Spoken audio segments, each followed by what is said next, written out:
Hello and welcome to Eye on Africa on France 24. I'm Vedika Bahel, and here's the top headlines from across the continent. The first African nation to sign a formal defence partnership with the European Union. Ghana's new deal with the bloc seeks to strengthen cooperation in counter-terrorism and address Islamist insurgency threats both to Ghana and the wider West Africa sub-region. With several African countries heavily reliant on fertilizer imported from the Gulf, there's been a knock-on effect on the continent as the war in Iran chokes traditional supply routes.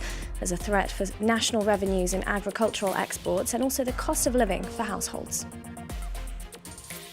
And the death toll from heavy flooding in Kenya has reached 88, as at least 21 counties are affected. The government says 2 rivers have burst their banks, drenching farms and displacing tens of thousands of families. We bring you the latest from our correspondent. Thank you for joining us. We'll be starting this edition with our top story. Ghana has become the first African country to enter into a landmark security and defence partnership with the European Union, strengthening cooperation in cybersecurity, intelligence sharing and counter-terrorism. This comes as coastal West African states seek to prevent violence spilling over from the neighbouring Sahel, where attacks have stepped up in recent years by armed groups linked to Al-Qaeda and the Islamic State. The deal builds on a broader €50 million defence package delivered since 2023. Let's take a listen now to the Ghanaian Vice President. Today's transfer of security equipment, systems, motorcycles and drones to Ghana will significantly strengthen our ongoing efforts to build the capacity and operational readiness of Ghana's security forces. It will also enhance Ghana's ability to respond to emerging threats and support our goal of promoting peace and stability. Well, our Ghana correspondent Justice Baidu was there at the signing in Accra. Here's what she had to say about it. This new agreement is the first of its kind that the European Union is entering into with an African country. It is also signing a similar pact with Iceland and Australia. This comes at a time when Ghana is seeking to prevent a spillover of increased attacks from jihadist groups that are backed by the Al-Qaeda and the Islamic State in the Sahelian region.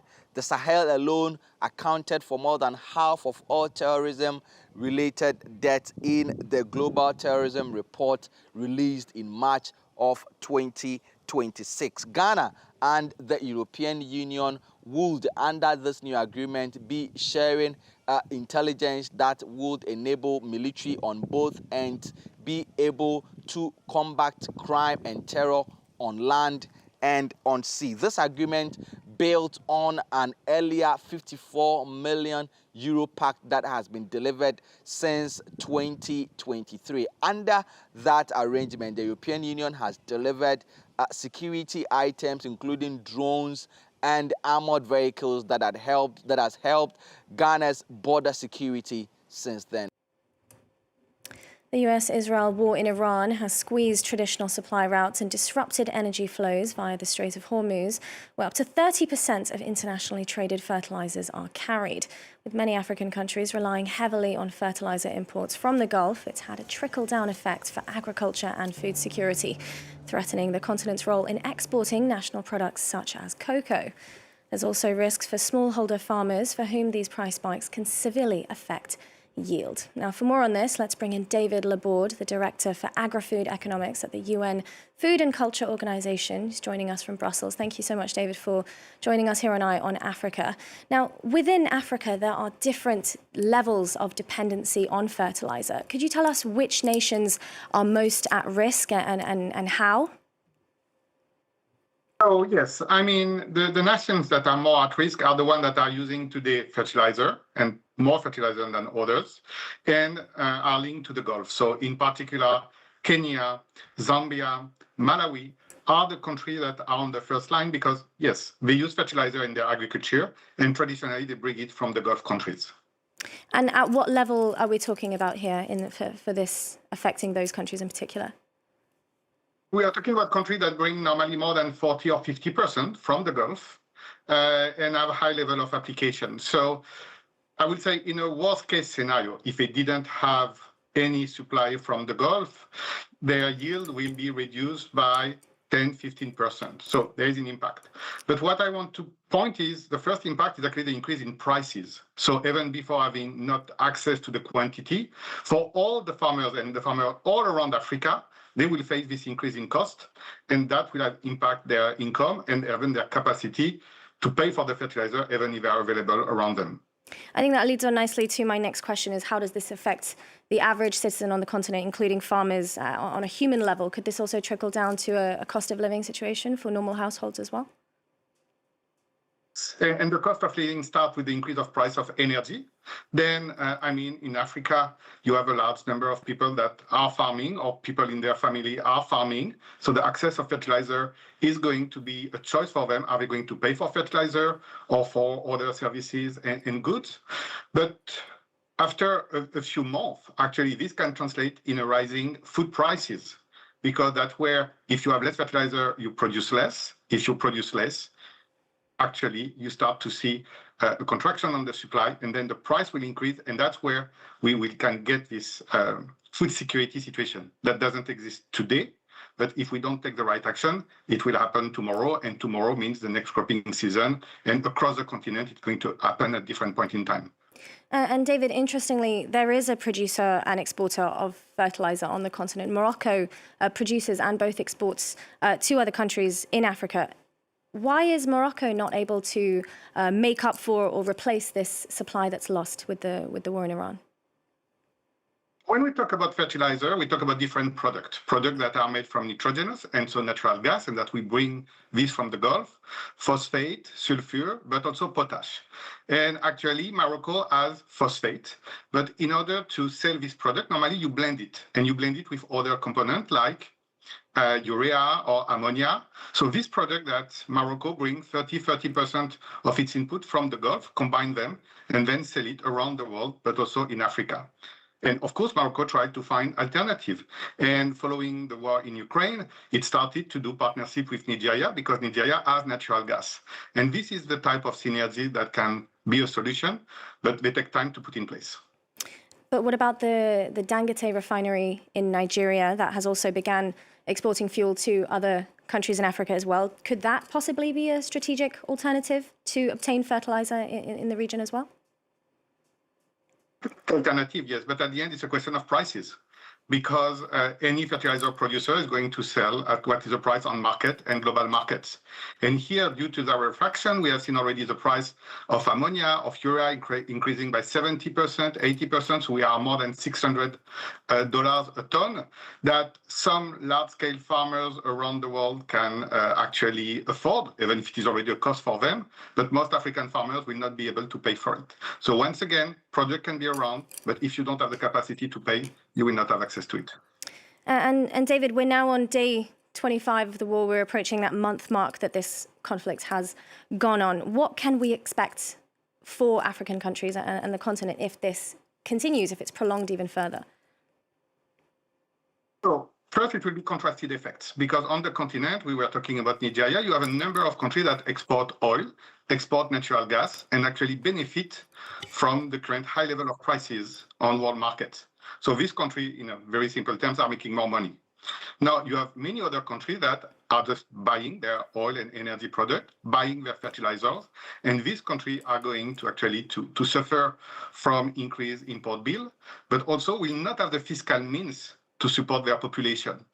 And so we will see this evolution in the coming months, and that way also, different type of partnership and solidarity mechanism can take place within the continent or not. Thank you so much for that insight there. That's David Laborde joining us from Brussels, the Director for Agri-Food Economics at UN Food and Culture Organization. Thank you so much for being here on Eye on Africa. Kenya has once again been hit by heavy flooding after a third consecutive weekend of heavy rainfall. 88 people have lost their lives since the start of the month, with the capital Nairobi particularly hard hit, with 37 fatalities there. Faced with mounting criticism, the government has urgently launched operations to clear drainage systems. But for many residents, the problem runs deeper. The city is expanding too quickly, they say, with infrastructure that can no longer cope. This report from our correspondent. just minutes of rainfall, and Nairobi is underwater. Since the beginning of March, dozens of people have died. After every downpour, residents are left to assess the damage. Here, torrential rains have swept the wall away. Water from a neighboring building was being drained underground, putting pressure on the adjoining wall. We just heard bam, and the next thing we see is like a waterfall all over the house. Things like there is no proper structure to waterways and to drainages, especially the new buildings, they're just popping up. Residents are blaming the authorities for failing to have a response plan. Officials defend themselves, saying they simply lack the resources to do more. Under pressure, Nairobi's governor has ordered an immediate cleanup of drainage systems and is promising radical change. We have built structures on drainage. People have, have walls that are on the waterways. You will see us demolishing them starting this week. We have to open up these areas. This is a critical step in restoring the natural flow of our rivers and preventing recurrent flooding. The drainage system is inadequate and has barely been modernized since the 70s, when Nairobi's population was 5 times smaller. We plan in short cycles, which really are tied to the election periods that we go through so very often. And that is, to me, the biggest problem. We need a long-term view of the city, and we need to be able to prepare long-term strategies for development and managing the city. Without major infrastructure works, experts fear some neighborhoods could become uninhabitable. As the rainy season is only just beginning, Nairobi is bracing for the worst. An interfaith, all-female vigilante group in Nigeria is taking on a role that once exclusively belonged to men, patrolling the streets. As crime and religious tensions surged within the community, the women decided they could no longer wait for men to protect them. As well as using dialogue to diffuse situations, they're aiming to mend strained ties between Christian and Muslim communities. Laurent Bashtika has this. Fully drilled and ready for action, these women aren't members of the military, but part of an all-female vigilante group operating in the Nigerian city of Jos. For years, the area was plagued by rampant crime, drug use, and frequent inter-religious clashes, leading Blessing Emmanuel to put together this team composed equally of Christian and Muslim women. If our children can work together to do crime, and they can work together to take drugs, we too can work together to see that people maintain peace. Armed only with sticks and flashlights, the women set off at nightfall to patrol the neighborhood's dimly lit streets. A dangerous job that was once reserved for men and which regularly sees the vigilantes confronted by drug dealers and armed criminals. But these women aren't using force to threaten or intimidate. Instead, they aim to diffuse situations through dialogue. A difficult but necessary approach to move beyond the area's long history of sectarian violence. In 2001, 2008, and 2010, deadly clashes between Christian and Muslim communities in Jos resulted in hundreds of casualties on both sides. It got to a point where Muslims were afraid to visit Christian communities, and Christians were afraid to come to our community due to insecurity and unrest. As women, we decided to do our part to change this. Since women took over the local vigilante group, Emmanuel says the streets of Jos have become considerably safer. But most importantly, she says trust has begun to resurface and hostility to fade between Muslims and Christians. And finally, Liverpool legend Mohamed Salah will be leaving the club at the season's end. After a 9-year chapter at Anfield, establishing himself as one of the Reds' greatest ever players, the English club said Tuesday that Salah had reached an agreement to leave the team a year before the expiry of his contract. The 33-year-old Egypt forward has made 435 appearances for Liverpool, racking up 255 goals for the team. Well, that's all we have time for in this edition of Eye on Africa. Do stay with us here at France 24. There's more world news coming up shortly.